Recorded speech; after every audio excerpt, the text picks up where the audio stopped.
Minister, lovely to speak to you this morning. Thank you very much for making the time. I've just been discussing with my newspaper guest there your plan for teacher apprentices. I suppose that does beg the question whether we are going to have the prospect of teenagers teaching teenagers.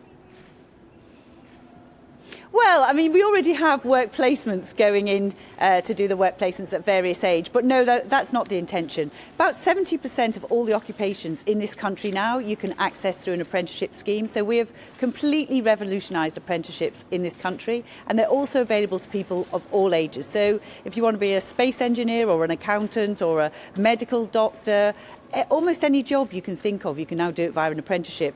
And what I wanted to do was also bring that to teaching, because what you get is you broaden the amount of people who can access teaching. So those young people who want to do a degree apprenticeship, like I did all those years ago, can access a degree apprenticeship, teaching degree apprenticeship, and skip the student debt, so they'll earn and learn at the same time.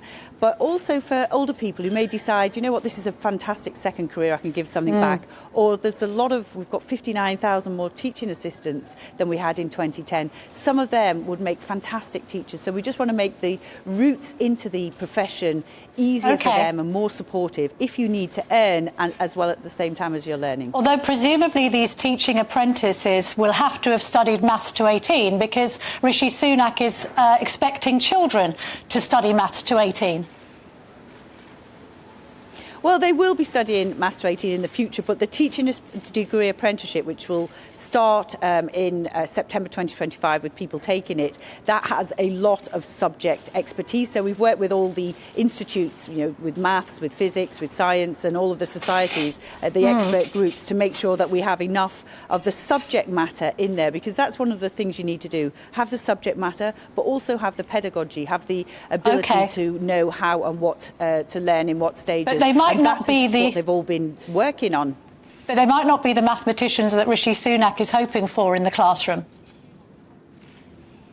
They'll be fantastic mathematicians and probably far better than you or I, and they will definitely be able to teach up to the right standard and beyond the standard as well. So yes, of course, you know, that's been one of the reasons we've had people working on this, to make sure that it has the right sort of subject knowledge. And we'll do the same for others, computer science, physics, particularly where there's shortage occupations, because it is very difficult to compete with computer science graduates when basically the whole of the world's trying to employ them. So we have seen that we have some shortages in some of the subjects, because it is difficult to compete, and you could never, you know, even though we've got the starting salaries now, I'm really proud to say up to £30,000, you're never going to compete with some of these massive tech companies.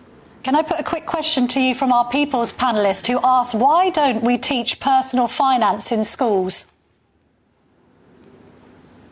Well, it is actually part of what's available in the curriculum for the RSHE. But one of the things we've been thinking about is, as we do go to Maths to 18, and we've been working with people to understand what that looks like in terms of curriculum, I think there's a real opportunity to do more on financial education. We do some of the basics, and we do use examples actually from the real world in many of the maths teaching. But I think that is a really good question for Maths to 18 as to what more we could do on financial education. Lots of children say that they would like to have more. You'll be familiar with the case of the Michaela school in Brent, which is currently facing a high court challenge from a pupil over the ability for Muslim pupils to pray in the playground. The head teacher there, Catherine Birbal Singh, has tried to stop that. It's not right, is it, for Muslim children to expect to pray in the playground of a secular school? Well, of course, I can't comment on the case because there is a case. But that school, and Catherine in general, has done an amazing job. The school is a true success, and most people who go to that school really, I mean, it's very, very highly sought after school. So really, really appreciate getting a place in that school. And the school has their policies, and they've made their policies clear. But in principle, on a live praying case, in the playground in a secular school. Well, I mean, this is again for schools, that schools know their own sort of cohorts properly. So some schools may have, well, they may have provision for that, and some may not. But this is a secular school. We have a lot of autonomy in our schools. Well, again, it's the head teacher who will set their policies. We have a lot of autonomy in our schools, and the head teacher has very clearly set a policy here, but that policy is being challenged through the courts. We had some polling from YouGov in the Telegraph a couple of weeks ago. It made a bit of a splash. Ms Keegan, you'll have been familiar with it. It actually predicted that you might lose your Chichester seat. Is that a real prospect, and how are you preparing for that?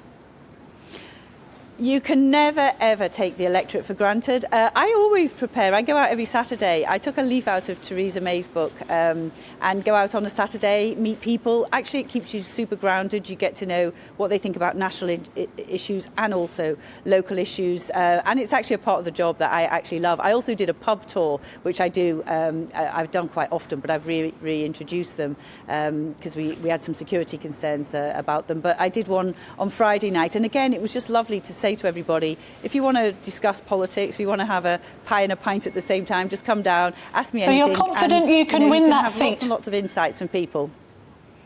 Oh, I mean, I'm confident I'll give it my very best. It's all I ever do in life, and sometimes it works out, sometimes it don't, but usually it does.